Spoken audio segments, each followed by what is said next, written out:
नमस्कार साथियों, आप सभी का स्वागत है हमारे एक नए बैच जिसका नाम है समर्पण एमपीपीएससी असिस्टेंट प्रोफेसर बैच, जो कि 2026 को टारगेट करते हुए शुरू किया गया है, लॉन्च किया गया है।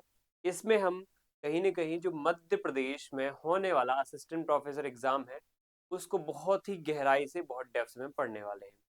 इसी कड़ी में आज हमारी क्लास होने वाली है कौटिल्य या चाणक्य के ऊपर। आप जैसे देख सकते हो इस फोटो में चाणक्य की एक यहाँ पे तस्वीर लिखी बनी हुई है और उसमें साइड में लिखा हुआ है कौटिल्य या चाणक्य। देखो कई सारे विचारक कहते हैं कि कौटिल्य और चाणक्य अलग अलग हैं। कुछ विचारक कहते हैं कौटिल्य और चाणक्य एक ही है, विष्णुगुप्त एक ही है। कई सारे विचारकों के अलग अलग मत हैं। हम सब कुछ समझेंगे आज। साथियों, आपको पता होना चाहिए कि जो चाणक्य हैं, इनका जो जीवन काल है वो कब से माना जाता है। अगर हम इनकी बात करें तो जीवन काल की इनकी जीवन परिचय की बात करें तो जीवन इनका स्वरूप एक जो इतिहास में अगर हम हिस्टोरिकल पर्सपेक्टिव से देखें तो 400 बीसी, ठीक है, 400 बीसी के आसपास इनका जीवन काल देखने को मिलता है।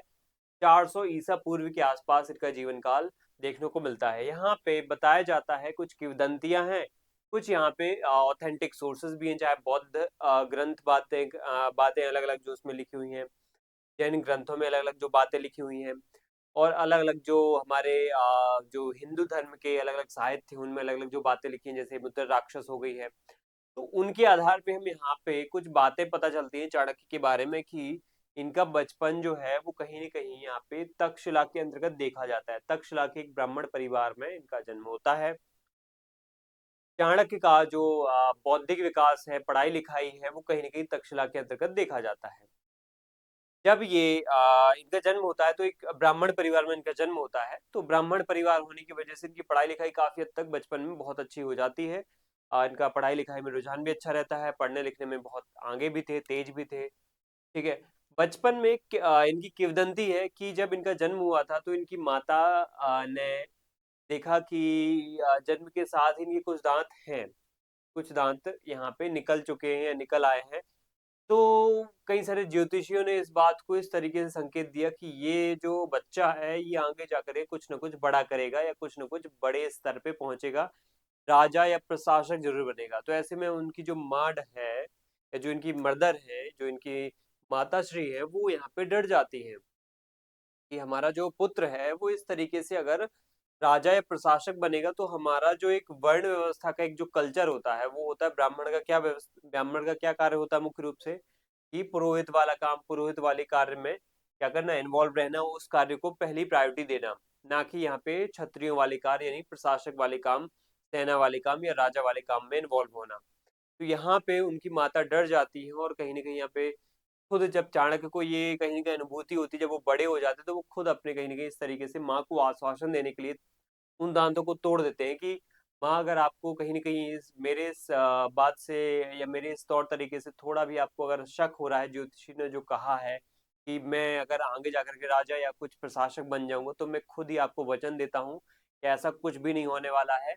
अगर आपको बिलीव नहीं हो रहा तो मैं इन दांतों को ही तोड़ दूँगा। 5 से 6 वर्ष की शायद उम्र उनकी रही होगी तब उन्होंने ऐसा कुछ कहा था अपनी माँ से। उसके बाद यहाँ पे कहानी और भी है, किंवदंतियाँ हैं जिनको हम यहाँ पे ज़्यादा डिस्कस नहीं करेंगे, एग्ज़ाम में नहीं आएगा।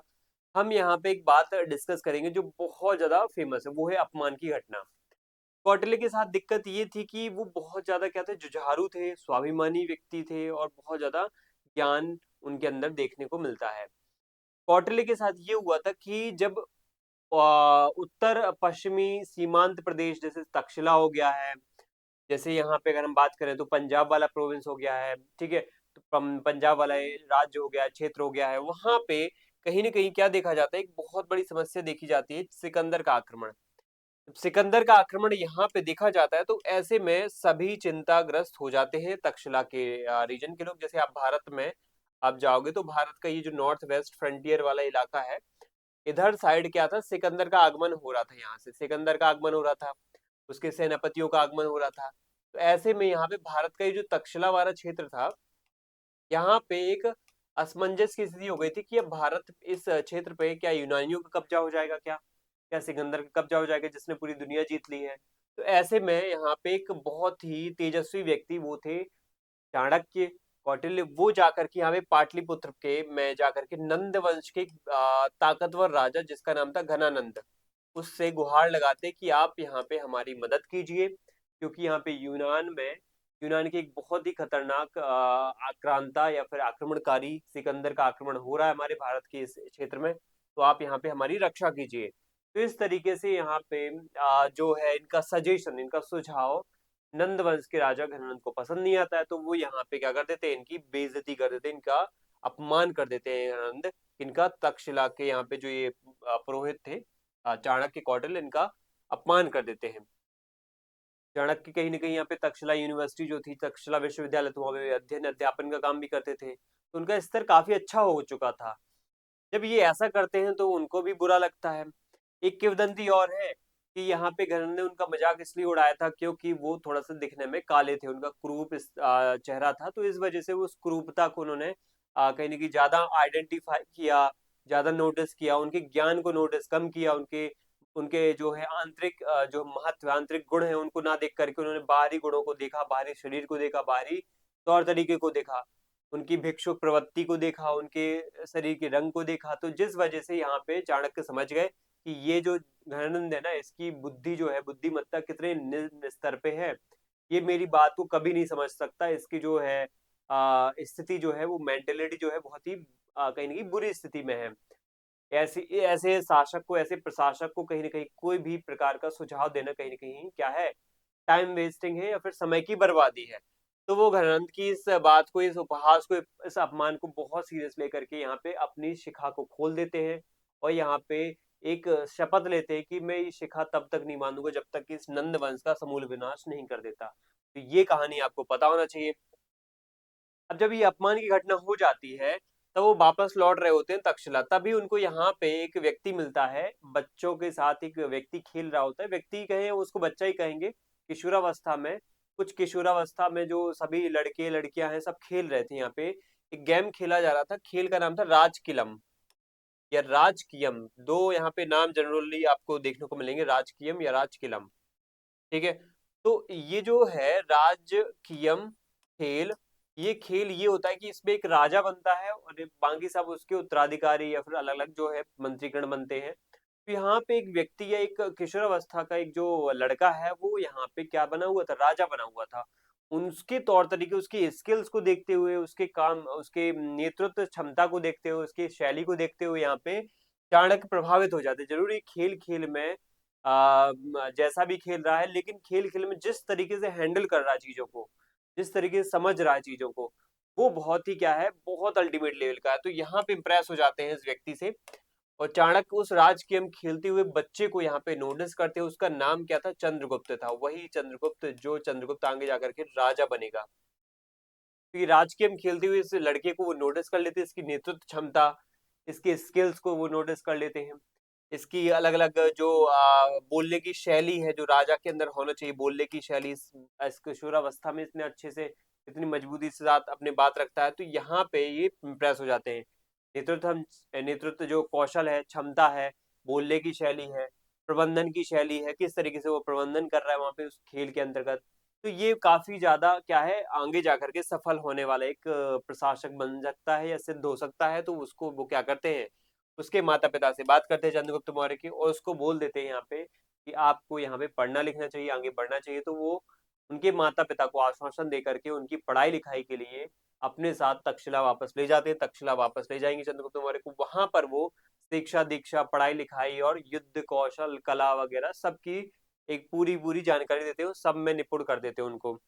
तो ऐसे में पढ़ाने लिखाने के उद्देश्य से तो ले गए थे वो, उनके माता पिता को आश्वासन दे दिया, लेकिन अल्टीमेटली उनका उद्देश्य बहुत लॉन्ग टर्म वाला था कि पढ़ाई लिखाई के साथ मुझे उनको इस तरीके से ट्रेन करना है, चंद्रगुप्त मौर्य को, कि वो आगे जाकर के हमारी एक सेना बनेगी, उसको लीड करेंगे। वो सेना जाकर के पाटलिपुत्र, मगध जो साम्राज्य है उसमें जो पाटलिपुत्र राजधानी हो, जिसमें एक साम्राज्य वंश है नंदवंश, उसका जो राजा है घनानंद, उसका समूल विनाश करेगा और वही आगे जाकर के फिर मगध साम्राज्य में मौर्य जो वंश है उसकी नींव रखेगा और यहाँ पे नए तरीके से क्या करेगा, विकास करेगा, प्रजा का कल्याण करेगा, जो प्रजा के हित में काम करेगा। तो इस तरीके के उद्देश्य से वो आगे बढ़ रहे थे। अब साथियों, जब इतना लॉन्ग टर्म वाला विजन होता है तो यहाँ पे उस पे जल्दी से इम्प्लीमेंटेशन करने के लिए उसको बहुत व्यवस्थित तरीके से प्लानिंग करना भी जरूरी है। तो प्लानिंग करने के लिए उन्होंने क्या है कुछ चीजें की थी। अब प्लान ऐसा नहीं है कि जो भी प्लान बनाया हमेशा सफल ही हो जाता है। तुम लोगों को भी एक बात पता होना चाहिए, प्लान हमेशा ऐसा नहीं कि सफल ही हो जाते हैं। चाणक्य जैसे लोग भी यहाँ पे प्लान बना रहे हैं लेकिन उनके कुछ प्लान फेल्स हो रहे हैं। ठीक है, तो चाणक्य ने प्लान बनाया था कि क्यों ना हम यहाँ पे सेना बनाएंगे, भाड़े के सैनिक लेंगे, यहाँ पे कुछ भाड़े के सैनिक रखेंगे। ये भाड़े के सैनिक कहाँ से आएंगे? देखो ये भाड़े के सैनिक पहले तो देखो उन्होंने प्लान किया था कि चंद्रगुप्त मौर्य जो है एक एज अ एक रिवॉल्ट करने वाले यानी विद्रोही बन करके, रेवोल्यूशनरी बन करके यहाँ पे अलेक्जेंडर या फिर सिकंदर से मदद लेने को जाएगा। कुछ लोग बताते हैं कि अलेक्जेंडर के पास जब चंद्रगुप्त मौर्य और चाणक्य दोनों मिलकर के गए थे, लेकिन चंद्रगुप्त मौर्य की ये जो ऑफर था कि हम यहाँ पे नंद वंश को हराएंगे, आपकी हेल्प करेंगे, ये कहीं ना कहीं यहाँ पे सिकंदर को बहुत ही लो लेवल का लगा कि मुझे किसी की हेल्प नहीं चाहिए। तो इस तरीके से वो यहाँ पे बंदी बना लेते हैं उनको, फिर वो कैसे जैसे तैसे दोनों छूट करके निकलते हैं बाहर। तो वो बात अलग है, ठीक है। लेकिन बाद की बात ये ज्यादा इंपॉर्टेंट है, वर्थ इट है, यहाँ पे काम की जानना आपके लिए जरूरी है कि भाड़े के सैनिक उन्होंने रखे। कुछ यहाँ पे भाड़े के सैनिक यूनानी थे, ग्रीक थे, और कुछ यहाँ पे कैसे थे, भारतीय थे। इन भाड़े के सैनिकों को उन्होंने सैलरी बेसिस पे रखा, भाड़े की बेसिस पे रखा। काम हो जाएगा, आपको हटा दिया जाएगा, जब तक आपकी जरूरत है तब तक आपको पे किया जाएगा। तो इस तरीके से उन्होंने रखे सैनिक। उसके बाद क्या हुआ, उन्होंने हमला किया किसके ऊपर? सीधा पाटलिपुत्र के ऊपर हमला किया, घनानंद की राजधानी पाटलिपुत्र। अब तुम किसी भी कितनी बड़ी जनसंख्या में आप क्या ले जाओ, सैनिक ले जाओ, एकदम से आप किसी की राजधानी पे हमला करोगे तो कि राजधानी नॉर्मल तरीके से डेवलप की जाती है कि राजधानी को बहुत सुरक्षित रखा जाता है, किलेबंदी होती है उसमें, और सबसे ज्यादा सैनिकों की जो मात्रा होती है वो वहां पे सिक्योरिटी के लिए राजधानी में ही होती है। तो आप सीधा हमला केंद्र में करोगे तो वहां पे आप जीत नहीं सकते हो। इसलिए आपको क्या करना पड़ेगा, यहाँ पे वो प्लान चेंज करते हैं और दूसरा प्लान बनाते हो। दूसरा प्लान ये बनाते हैं कि यहाँ पे क्या करना पड़ेगा, साइड में जो सीमांत प्रदेश है, बफर स्टेट है, उनको जीतना पड़ेगा। ये साइड वाले धनानंद की जो राजधानी पटना या पाटलिपुत्र, इसको जीतने के पहले मुझे क्या जीतना पड़ेगा, आसपास के सीमांत प्रदेश जीतने पड़ेंगे।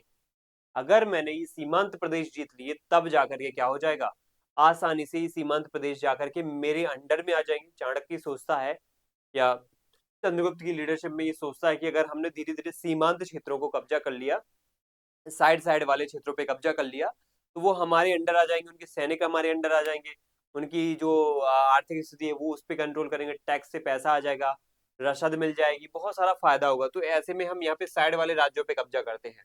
जब साइड वाले हो जाएंगे तो थोड़ा सा अंदर और जाएंगे, फिर उस पर कब्जा करेंगे, फिर जैसे ही साइड वाले हो जाएंगे तो और थोड़ा अंदर जाएंगे। तो इस तरीके से क्या है, किनारे से एकदम से कब्जा करते जाएंगे, धीरे धीरे कब्जा करते जाएंगे और फिर सेंटर में आएंगे। और जब ताकत बढ़ जाएगी तो सेंटर पे जब हमला करेंगे, केंद्र पे हमला करेंगे, तो आसानी से उसको जीत लिया जाएगा। तो यहाँ पे यही होता है कि पाटलिपुत्र को जीतने के लिए, पाटलिपुत्र को जीतने के लिए यहाँ पे एक कहानी भी, एक किंवदंती भी है कि जो पहला प्लान बनाया जाता है भाड़े के सैनिक लेकर के सीधा केंद्र यानी पाटलिपुत्र पे हमला करना, वो असफल हो जाता है। लेकिन जब चाणक्य यहाँ पे दूसरा प्लान बनाने की सोच रहे होते हैं, तभी आपको पता होगा एक खिचड़ी वाली स्टोरी है।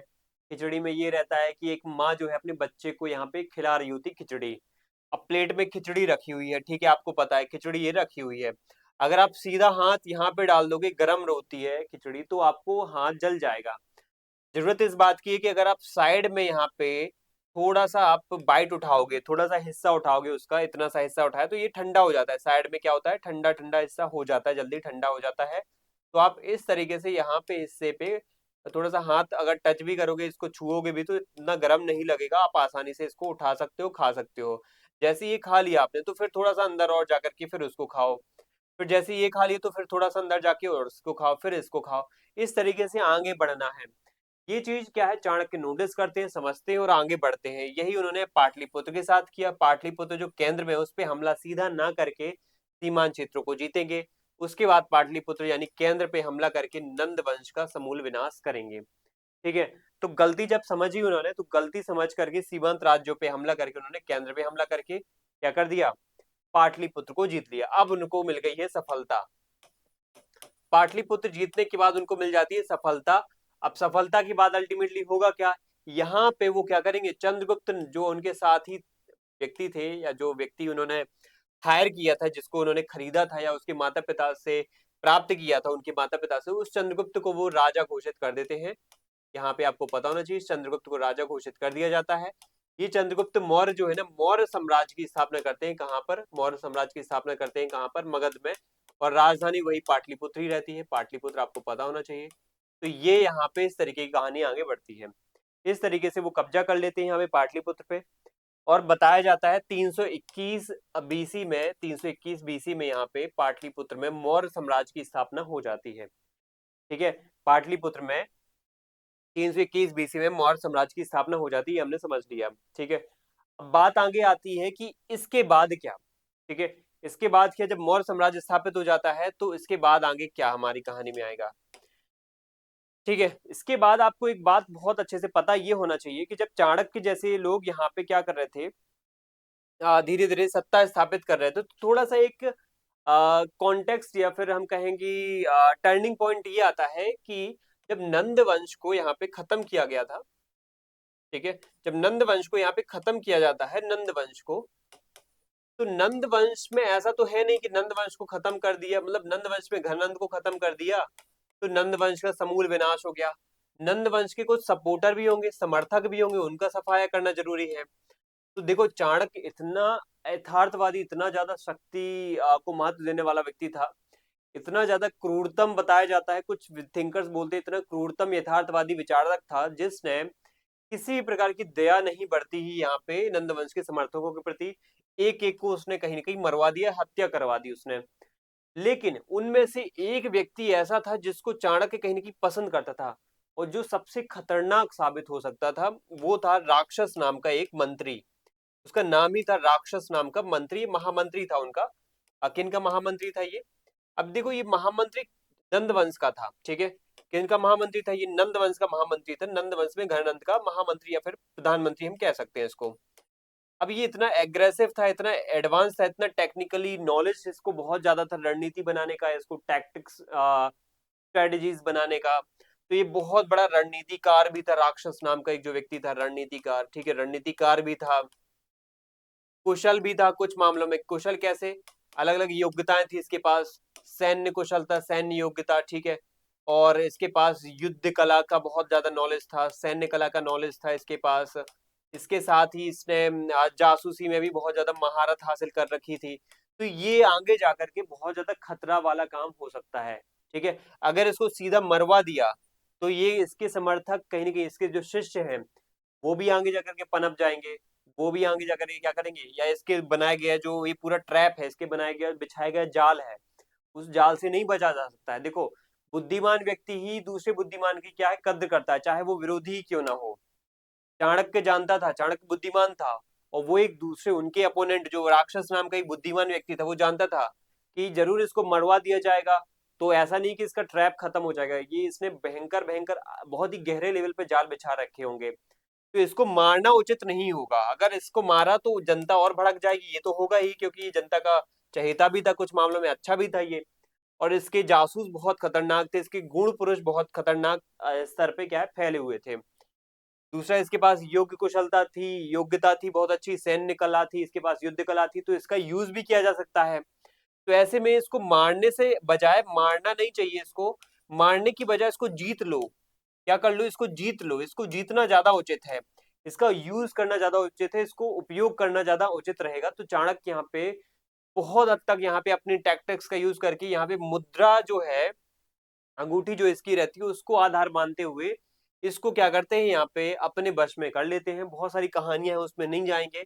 और इसको अल्टीमेटली वो क्या कर लेते हैं, अपनी जासूसी, अपनी कला, अपने जो है टैक्टिक्स के माध्यम से, चाणक्य चाणक्य चाणक्य हैं, देखो उनको इसलिए याद रखते हैं, उन्होंने इसको अपने वश में कर लिया, जैसे तैसे करके इसको प्रभावित कर लिया, इसका माइंड वॉश कर लिया। और यहाँ पे इसको चंद्रगुप्त मौर्य का क्या बनवा देते हैं, प्रधानमंत्री बनवा देते हैं, कि तुम्हारा पद वही रहेगा जो नंद वंश के शासन काल में घनंद के द्वारा तुम्हें जो पद दिया गया था, वही पद तुम्हारे पास अभी भी रहेगा। तुम हमारी टीम में आ जाओ, और तुम्हारा जितना भी नेटवर्क है उसका हमें क्या है, बेनिफिट पहुंचाओ, हमारे सपोर्ट में रहो, तो हम उसी तरीके से तुम्हें ट्रीट करेंगे। क्योंकि देखो, तुम्हारा उद्देश्य भी जनता का भला करना है, प्रजा का भलाई करना है, हमारा भी उद्देश्य जनता की भलाई करना है। तो चाणक्य ने इस तरीके से राक्षस नाम के जो महामंत्री थे उनको प्रभावित कर लिया, अपने खेमे में बुला लिया। ये चाणक्य के बारे में एक बेसिक इंफॉर्मेशन है। अब कुछ लोग यहाँ पे चाणक्य की कुछ बातें बताते हैं, आपको पता होना चाहिए यहाँ पे। अब हमने काफी सारी इंफॉर्मेशन यहाँ पे ले ली है। चाणक्य जो है उनका नाम कौटिल्य भी रहता है, कुछ लोग चाणक्य भी कहते हैं, विष्णुगुप्त भी कहते हैं। कौटिल्य नाम इसलिए पड़ा क्योंकि कुटिल बुद्धि वाले थे, तो कुटिल एक उपाधि उनकी, इस वजह से उनका नाम पड़ा। जन्म आपको पता होना चाहिए लगभग 375 ईसा पूर्व के आसपास देखा जाता है। विद्वान भी माने जाते हैं, दार्शनिक भी माने जाते हैं, आदर्श अर्थशास्त्री भी माने जाते हैं, राजनीतिक सलाहकार तो सबसे बड़ा इनका योगदान माना जाता है। योगदान इनका क्या है? चंद्रगुप्त मौर्य की मदद करते हैं ये। किस मामले में मदद करते हैं? आपको पता है कि चंद्रगुप्त मौर्य की राज्य स्थापना में, मौर्य साम्राज्य की स्थापना, अखंड भारत की अवधारणा को इन्होंने प्रस्तुत किया और अर्थशास्त्र नामक एक महान ग्रंथ की रचना करी। ये सबसे महत्वपूर्ण बात है, इसके बारे में हम डिटेल में डिस्कस करेंगे, चर्चा करेंगे। आप देख सकते हैं यहाँ पे। इसके बाद आगे की कहानी ये है कि कौटिल्य का जो उत्थान है, और वो हम देख चुके हैं कैसे उत्थान होता है, कैसे मौर्य साम्राज्य की स्थापना वो करवा देते हैं। ठीक है, हमने देखा घनानंद ने कैसे उनको अपमानित किया, कैसे उन्होंने घनानंद को कहीं ना कहीं उसका समूल विनाश भी करवा दिया। अब हमें समझना है यहाँ पे, जो ये कौटिल्य है, इनकी जो है मृत्यु है या फिर इनका जो जीवन का अंत है वो कैसे होता है। इस जीवन का अंत को यहाँ पे समझ लेते हैं, फिर उसके बाद हम कहानी को एंड करेंगे। अगर हम कौटिल्य के जीवन की अंत की बात करें, तो कौटिल्य के जीवन की अंत को लेकर के कई सारी किंवदंतियां हैं, कई सारे यहाँ पे अलग अलग स्रोत अलग अलग बातें बोलते हैं। अगर हम कौटिल्य की बात करें तो जैन ग्रंथों में, खासतौर पर बौद्ध ग्रंथों में, मेनली जैन ग्रंथ परिशिष्ट पर्वन में लिखा हुआ है कि इनकी जो मृत्यु हुई है, परिशिष्ट पर्वन लिखूंगा मैं यहाँ पे, परिशिष्ट पर्वन। अब देखो जैन ग्रंथ क्या बोलेंगे, परिशिष्ट पर्वन में ये लिखा रहेगा कि जो, देखो आपको पता होगा कि जो चंद्रगुप्त मौर्य थे उन्होंने संन्यास ले लिया था अपने जीवन के अंतिम क्षणों में। उन्होंने जीवन क्या किया था, जब अकाल की स्थिति देखी गई थी मगध साम्राज्य में, तो वहां पे वो संन्यास ले लेते हैं और यहाँ पे वो कर्नाटक के श्रवण बेलगोला जाकर के संधारा संलेखना के माध्यम से अपना जीवन त्याग कर देते हैं। अब यहीं पे जैन ग्रंथ इस चीज का फायदा उठा करके चाणक्य के लिए भी बोलते हैं कि उसने भी क्या किया था, परिशिष्ट पर्वन जो जैन ग्रंथ है उसमें भी यही लिखा हुआ है कि चाणक्य ने भी बाद में जाकर के क्या है, जैन ग्रंथ जैन धर्म ग्रहण कर लिया था और यहाँ पे संधारा संलेखना के माध्यम से अपना जीवन त्याग दिया। ऐसा क्यों किया? तो कुछ लोग बोलते हैं यहाँ पे कि बिंदुसार, चंद्रगुप्त मौर्य का जो बेटा था बिंदुसार, उसकी कहीं ना कहीं यहाँ पे क्या थी, कुछ मामलों में यहाँ पे नापसंदगी थी। किसको लेकर के? चाणक्य को लेकर के। क्योंकि बिंदुसार का एक महामंत्री या फिर सेनापति टाइप का एक व्यक्ति था सुबंधु नाम करके। अभी सुबंधु जो है, या सलाहकार भी कह सकते हैं उसको, सुबंधु की बात यहाँ पे सबसे ज्यादा सुनते थे बिंदुसार। बिंदुसार जो चाणक्य जो चंद्रगुप्त मौर्य के बेटे थे। अब सुबंधु ने क्या है, सब सुबंधु बहुत ज्यादा ईर्ष्या घृणा करता था चाणक्य से कि इसको जैसे तैसे निकालना है इस दरबार से। तो उन्होंने क्या किया, यहाँ पे ये परिशिष्ट पर्वन में लिखा हुआ है, किंवदंती में भी कई सारे लिखा हुआ है, परिशिष्ट पर्वन में भी यही लिखा हुआ है कि सुबंधु नाम का जो ये सलाहकार था बिंदुसार का, वो कहीं ना कहीं चिढ़ता था, ईर्ष्या करता था यहाँ पे चाणक्य के साथ। चाणक्य को जब ये पता चला तो वो भी कहीं ना कहीं यहाँ पे सोच रहे थे कि ये सही नहीं हो रहा है। सुबंधु ने एक बार एक चाल चली, यहाँ पे भड़का दिया बिंदुसार को कि जो तुम्हारा वो है ना जन्म है, वो बहुत ही बुरी तरीके से हुआ है। तुम्हारी माँ को यहाँ पे इस व्यक्ति नहीं मारा, इस चाणक्य नाम के व्यक्ति नहीं मारा है। कैसे? बताया जाता है यहाँ पे चाणक्य के खिलाफ यहाँ पे साजिश रची जाती है सुबंधु के द्वारा। ये कहा जाता है कि चाणक्य ने जब तुम्हारा जन्म हुआ था तभी क्या था कि उसी सिलसिले में चाणक्य चंद्रगुप्त मौर्य को, जो तुम्हारे पिता थे, उनको क्या देते थे, छोटा मात्रा में विष देते थे। अब वो विष वाला खाना जब दिया जाता था इनको, चंद्रगुप्त मौर्य को, तो चंद्रगुप्त मौर्य के अंदर एक इम्यूनिटी डेवलप हो गई कि कभी कभी कोई रियल जो विष दिया गया तो उसमें उनकी मृत्यु नहीं होगी, इसलिए देते थे इस पर्पज से। तो बंधु ने यहाँ पे बात ये बोल दी कि तुम्हारी माता ने कभी एक बार ऐसा भोजन कर लिया जो विष मिलाया हुआ था चंद्रगुप्त मौर्य के लिए, बट वो कहीं ना कहीं यहाँ पे विष वो मतलब एक रेगुलर उसमें दे देते, ऐसा नहीं कि वो मारने के लिए दे रहे थे, वो कहीं ना कहीं इम्यूनिटी डेवलप करने के लिए दे रहे थे कि इम्यून सिस्टम उनका इस तरीके से डेवलप हो जाएगा चंद्रगुप्त मौर्य का कि कल के दिन अगर एक्चुअल का विष ज्यादा मात्रा में भी दिया गया तो चंद्रगुप्त मौर्य जीवित रहेंगे। लेकिन वो खाना गलती से किसने खा लिया, वो जहर वाला बिंदुसार की माँ ने खा लिया।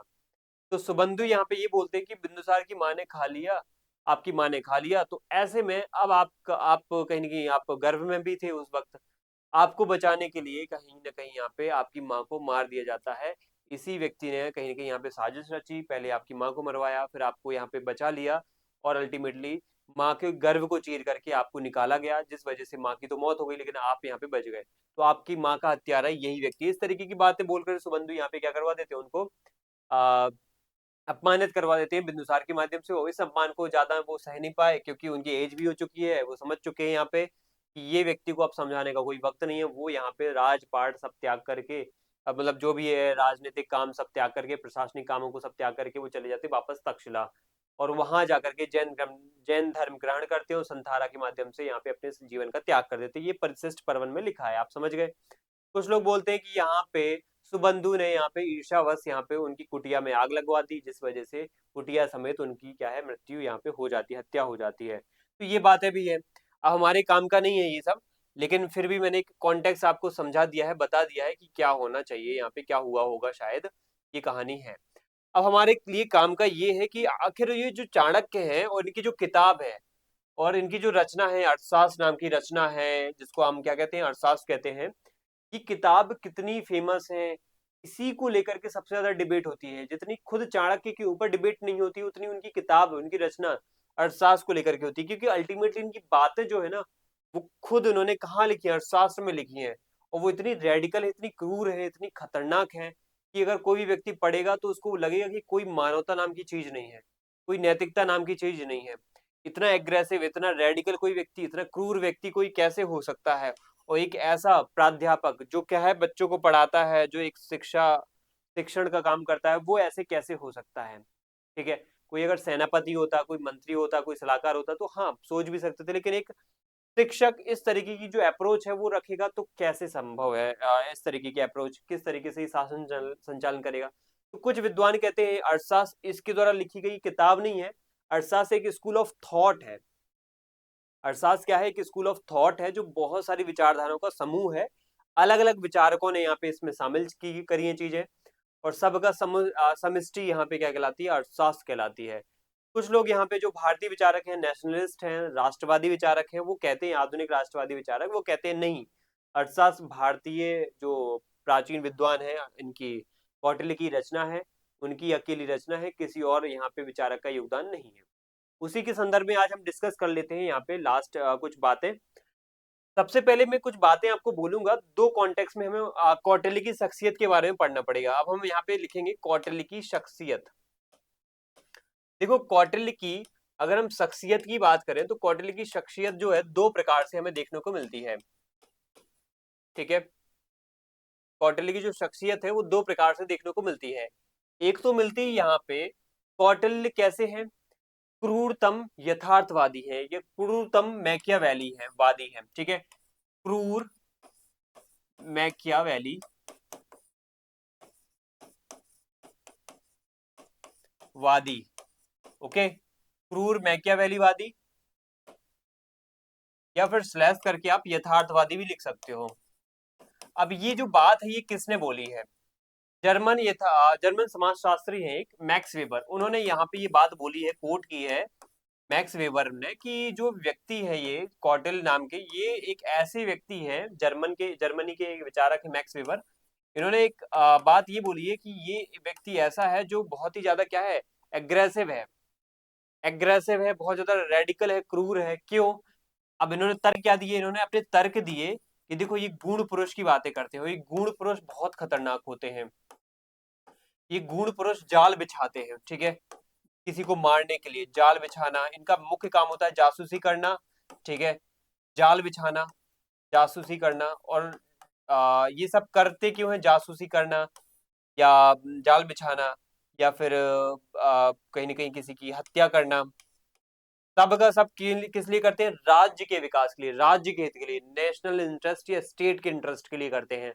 तो हत्या करना, मरवा देना, ठीक है, इस प्रकार की जो है दुश्मनों को मरवाना, धोखे से मरवा देना, फिर धोखेबाजी से मरवाना, ये धोखे से उनको जहर दिलवा देना, विष कन्या वाला काम जो है, विष दिलवा देना विष कन्याओं के माध्यम से। तो ये गुण पुरुष के इतने खतरनाक काम बताए गए हैं कि किसी भी तरीके से बख्शा नहीं जाएगा दुश्मन को, उसको चाहे वो पाताल में भी चला जाएगा, उसको मारा जाएगा। तो इस तरीके से यहाँ पे दुश्मनों के सफाई की बात यहाँ पे गुण पुरुष के माध्यम से की गई है, क्योंकि क्रूर मैकियावेली बात है, क्योंकि यहाँ पे इंपॉर्टेंट क्या है, यहाँ पे इंपॉर्टेंट है स्टेट, यहाँ पे इंपॉर्टेंट क्या है, राज्य। तो ये बात यहाँ पे मैक्स वेबर के द्वारा बोली गई है। दूसरी बात यहाँ पे एक और, यहाँ पे जैसे मैक्स वेबर है, यहाँ पे एक और नाम मैं लूंगा, एक और नाम व्यक्ति का लूंगा, वो है नेहरू जी, हमारे JL नेहरू, जवाहरलाल नेहरू। ये भी इनको कहीं ना कहीं भारत का मैकियावेली, ठीक है, भारत का मैकियावेली कहते हैं, कौन कहते हैं भारत का मैकियावेली? जवाहरलाल नेहरू। ये पता होना चाहिए, भारत का मैकियावेली किसको कहा है? कौटिल्य को कहा है। किसने कहा है? नेहरू जी ने कहा है। ठीक है, मैकियावेली, भारत का मैकियावेली किसको कहा जाता है? कौटिल्य को। किसने कहा है? जेएल नेहरू, जवाहरलाल नेहरू ने कहा है। तो ये दोनों विचारक मैक्स वेबर हो गए हैं, चाहे जवाहरलाल नेहरू हो गए हैं। जवाहरलाल नेहरू की किताब का नाम आपको पता है, डिस्कवरी ऑफ इंडिया। ये अपनी किताबों में क्या बताते हैं कि जो हमारे प्राचीन विचारक रहे हैं चाणक्य, वो एक प्रकार से भारत के मैकियावेली के समान देखने को मिलते हैं। यहाँ पे एक वर्ड बहुत अच्छे से आपको पता होना चाहिए, जो क्रूर मैकियावेली वर्ड जो बोला है वो मैक्स वेबर ने बोला है, क्रूर मैकियावेली।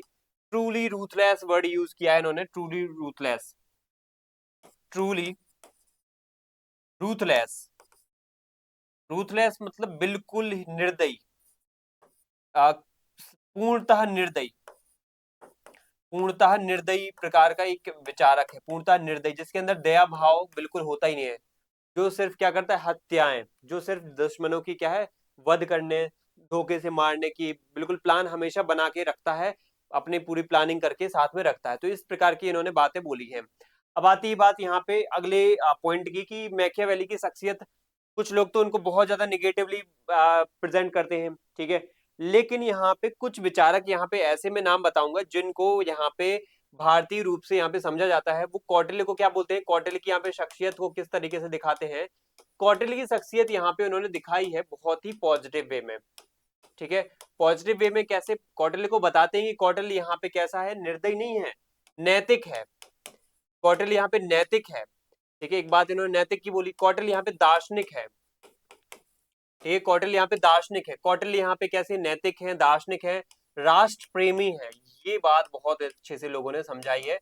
ऐसे विचारकों के बारे में आपको पता होना चाहिए। इन्होंने तर्क क्या दिए हैं उसके पीछे देखो, इनके भी अलग तर्क हैं। इन्होंने भी कुछ बातें को, वहां पे मैक्स वेबर ने भी कुछ बातें बोली, वो भी सत्य है।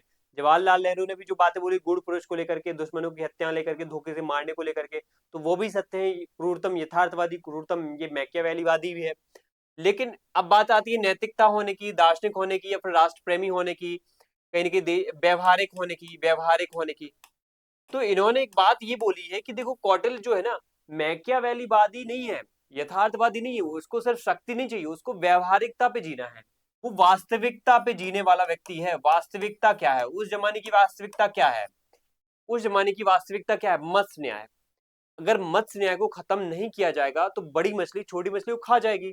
तो ऐसे में मत्स्य न्याय को खत्म करना है तो हमें क्या करना पड़ेगा? शक्ति, कानून, कुछ ऐसे नियम बनाने पड़ेंगे जहां पे क्या होना चाहिए? दायरा होना चाहिए, कानून होना चाहिए, जिसके हिसाब से सब चले। तो यहाँ पे वास्तविकता ये है कि ऐसे समाज से हमें बाहर निकालना है तो हमें यथार्थवादी, व्यवहारिक होना पड़ेगा। यहाँ पे वो कहते हैं कि कौटिल्य, कुछ विचारकों के नाम यहाँ पे लिख सकते हो आप। जैसे यहाँ पे एक विचारक का नाम आप देखना जो पॉजिटिव बोलते हैं, जो कौटिल्य को क्या बोलेंगे? नैतिक बोलेंगे। ठीक है, देश प्रेमी बोलेंगे, देश प्रेमी बोलेंगे, और व्यवहारवादी बोलेंगे, व्यवहारिक बोलेंगे, व्यवहारिक। ठीक है, राष्ट्र प्रेमी बोल सकते हैं वो। ठीक है, तो ये सब ऐसे जो उनको पॉजिटिव वे में दिखा रहे हैं कि जो भी कर रहे हैं वो राष्ट्र प्रेम में कर रहे हैं। तो यहाँ पे आप एक नाम याद रख सकते हो कौटिल्य को, जैसे कांगले। ठीक है, एक वर्ड है कांगले। इन्होंने क्या कहा है कांगले जी ने? कि कौटिल्य एक देशभक्त है, देश प्रेमी है। कौटिल्य जो है जनता की भलाई के लिए, प्रजा के कल्याण के लिए, मत्स्य न्याय की समाप्ति के लिए ऐसा करना चाहते हैं। मत्स्य न्याय मीन्स मछली, जो ताकतवर लोग हैं वो कमजोरों को क्या है? सताएं ना, ज्यादा ज्यादा उनको परेशान ना करें। तो ऐसे में जरूरी है क्या है? जरूरी ये है कि यहाँ पे नियंत्रण होना चाहिए, राजा का नियंत्रण, राज्य का नियंत्रण होना चाहिए, बुरे लोगों पर नियंत्रण होना चाहिए। तो यहाँ पे आरपी कांगले नाम के जो व्यक्ति हैं वो यहाँ पे बात करते हैं किसकी? कौटिल्य को यहाँ पे पॉजिटिव वे में प्रदर्शित करते हैं। इनकी किताब का नाम आपको पता होना चाहिए, कौटिल्य अर्थशास्त्री, ऐसा कुछ है, कौटिल्य अर्थशास्त्र, कौटिल्य अर्थशास्त्र ऐसा कुछ करके है, एक बार देखना पड़ेगा इसको। ठीक है, तो कौटिल्य ये अर्थशास्त्र करके है, द कौटिल्य अर्थशास्त्र। ठीक है, द कौटिल्य अर्थशास्त्र। तो इसमें उन्होंने बहुत अच्छे से ये टीका टिप्पणी की है कौटिल्य के अर्थशास्त्र के ऊपर। उन्होंने बताया कि ये जो भी लिखी हुई ना बातें, ये उस टाइम के हिसाब से परफेक्ट है, व्यवहारिक है, करना जरूरी था उस वक्त ऐसा, क्योंकि समाज ही ऐसा था। वो नैतिकता पैदा करने के लिए, देश प्रेम पैदा करने के लिए ऐसा उन्होंने किया। यहाँ पे एक व्यक्ति है, एक और बात इन्होंने बोली है कि जो ये भी कौटिल्य कर रहे हैं ना योगक्षेम के लिए, ये वर्ड याद रखना, योगक्षेम। ये कौटिल्य का जो बातें इसमें अर्थशास्त्र में इन्होंने लिखी है, चाहे उन्होंने गुण पुरुष की बातें लिखी हो, चाहे मंडल सिद्धांत लिखा हो, चाहे उन्होंने चार गुण नीति लिखी हो, चाहे साप्तांग सिद्धांत लिखा हो, वो सब का सब योगक्षेम के लिए किया है। योगक्षेम मतलब प्रजा के कल्याण को प्रायोरिटी दी उन्होंने, प्रजा का कल्याण, प्रजा कल्याण चाहते हैं वो, इसलिए वो सब लिख रहे हैं, क्योंकि प्रजा में वो नैतिकता का समावेश करना चाहते हैं। तो ये है। एक व्यक्ति है जायसवाल साहब, ठीक है, यहाँ पे जायसवाल साहब का भी आपको नाम पता होना चाहिए। क्या नाम है यहाँ पे? केपी जायसवाल। तो केपी जायसवाल यहाँ पे एक बात बोलते हैं, केपी जायसवाल का नाम भी याद रखो। ये भी एक बात बोलते हैं कि देखो जो भी यहाँ पे कौटिल्य के द्वारा किया जा रहा है, ये क्या है? कौटिल्य के द्वारा यहाँ पे जो किया जा रहा है, ये भारत को एक संगठित राज्य बनाने के लिए किया जा रहा है। वो संगठित राज्य बनाना चाहते हैं, क्योंकि ऐसा वक्त है, कौटिल्य जब जीवन जी रहे थे तो वैसा वक्त था कि एक तरफ से यूनानियों का कब्जा हो रहा है, ग्रीस के लोग, अलेक्जेंडर जैसे लोग, सिकंदर जैसे लोग भारत पर आक्रमण करने आ रहे हैं, पोरस को हरा दिया है, भारत विखंडित हो रहा है, टूट रहा है, उत्तर पश्चिम का इलाका भारत का अलग हो चुका है, किसने कब्जा कर लिया? यूनानियों ने कब्जा कर लिया है। और एक यहाँ पे राजा बैठा हुआ है घनानंद, उसको कोई फर्क नहीं पड़ रहा है। तो ऐसे में उसको हटाना पड़ेगा, उसके लिए चाहे साम दाम दंड भेद यूज करना पड़े, हटाना पड़ेगा ऐसे राजा को। अगर देश को संगठित रखना है, देश को एकीकृत रखना है, तो ऐसे राजाओं को खत्म करना पड़ेगा, हटाना पड़ेगा। तो केपी जायसवाल जैसे लोग यहाँ पे क्या करते हैं, इनको इस प्रकार से दिखाते कि विखंडन रोकने के लिए वो जो भी काम कर रहे हैं, वो देश के विखंडन को रोकने के लिए कर रहे हैं, विखंडन को रोकने के लिए कर रहे हैं, देश को एकीकृत करने के लिए, देश को यूनाइट करने के लिए ऐसा कर रहे हैं वो। ठीक है, यूनानियों से सुरक्षा, यूनानियों से मुक्ति चाहिए है, क्योंकि सेल्यूकस निकेटर जैसे लोगों का कब्जा हो चुका है यूनान के कुछ भारत के उत्तर पश्चिमी इलाकों पे। तो उससे बचना है तो आपको क्या करना पड़ेगा, यहाँ पे एक विखंडन से बचना है तो आपको यहाँ पे यूनाइट होना पड़ेगा, और ऐसी कुछ टैक्टिक्स है यूज करना पड़ेगा। तो ये है यहाँ पे इनकी कुछ बातें। केपी जायसवाल की बुक का नाम आपको पता होना चाहिए, हिंदू पॉलिटी। हिंदू पॉलिटी करके इन्होंने किताब लिखी है, जिसमें उन्होंने डिटेल में समझाया है कि क्यों यहाँ पे जो है जो ये कौटिल्य के विचार है यहाँ पे, वो उससे सहमत है, या कौटिल्य के विचार यहाँ पे बहुत ही सही है, गलत नहीं है, वो अपने अकॉर्डिंग बहुत परफेक्ट है। ठीक है, तो ये हमने कौटिल्य की शख्सियत दोनों प्रकार की पढ़ी है, पॉजिटिव भी पढ़ी है, जैसे आप यहाँ पे मैक्स वेबर को याद रख सकते हो, जवाहरलाल नेहरू जैसे लोगों को याद रख सकते हो। यहाँ पे उनके निगेटिव एस्पेक्ट में अगर हम देखें तो जवाहरलाल नेहरू, और यहाँ पे मैक्स वेबर है। अगर पॉजिटिव एस्पेक्ट में हम देखें, उनकी सकारात्मक बातों को, सकारात्मक पहलुओं को यहाँ पे सबसे ज्यादा इंपॉर्टेंस दी है, वो है आरपी कांगले और यहाँ पे केपी जायसवाल। यहाँ पे वी आर मेहता का नाम भी याद रख सकते हो आप, वी आर मेहता। ठीक है, वी आर मेहता भी यहाँ पे लिखूंगा, इसको भी नाम याद रख लो, V R Mehta. V R Mehta कहते हैं अर्थशास्त्र एक ऐसी रचना है जो सिर्फ राजनीति और शासन की बात नहीं करती है, इसको सीमित दायरे में मत समझो। अर्थशास्त्र एक नीति शास्त्र है, जो हमें नैतिकता, हमें राजनीति के अलग अलग सिद्धांतों, मूल्यों के बारे में जानकारी देती है। तो ये भी कहीं ना कहीं देश प्रेम की बातों को लिंक करते हुए यहाँ पे बी आर मेहता भी अर्थशास्त्र की इंपॉर्टेंस समझाते हैं। साथियों, ये हमारा आज का डिस्कशन था।